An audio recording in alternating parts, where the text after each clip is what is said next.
السلام علیکم ناظرین، آپ دیکھ رہے ہیں ہمارا یوٹیوب چینل اور آج ہم بات کرنے والے ہیں کہ کس طرح پاکستان میں ایک جنگ چھڑی ہوئی ہے۔ جی ہاں ناظرین، پاکستان میں سوشل میڈیا ہو چاہے مین سٹریم میڈیا ہو، اس پر صحافیوں کی آپس میں جنگ چھڑی ہوئی ہے۔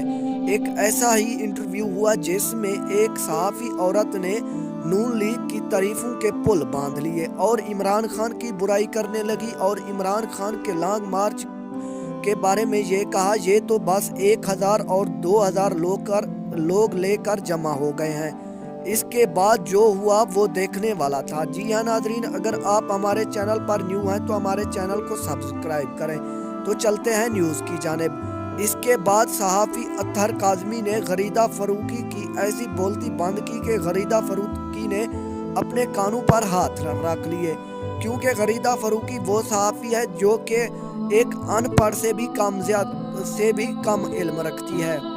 اسے یہ بھی پتہ نہیں ہے کہ لانگ مارچ میں کتنے زیادہ لوگ آتے ہیں۔ اس کے بعد اطہر کاظمی نے یہ کہا کہ اگر عمران خان کے لانگ مارچ میں لوگ نہیں ہیں تو اسلام آباد میں اتنے زیادہ کنٹینر کیوں کھڑے کیے جا رہے ہیں، اور اسلام آباد میں اتنی زیادہ فوج، پولیس، FC اور رینجر کیوں بلائی جا رہی ہے، اور اگر اسلام آباد میں اتنے لوگ نہیں ہیں تو پاکستان کا میڈیا اس لانگ مارچ کو کیوں نہیں دکھا رہا، وہ اس لانگ مارچ کو کیوں نہیں ایکسپوز کر رہا کہ دیکھو عمران خان کے لانگ مارچ میں کوئی بھی بندہ شامل ہونے کو تیار نہیں ہے۔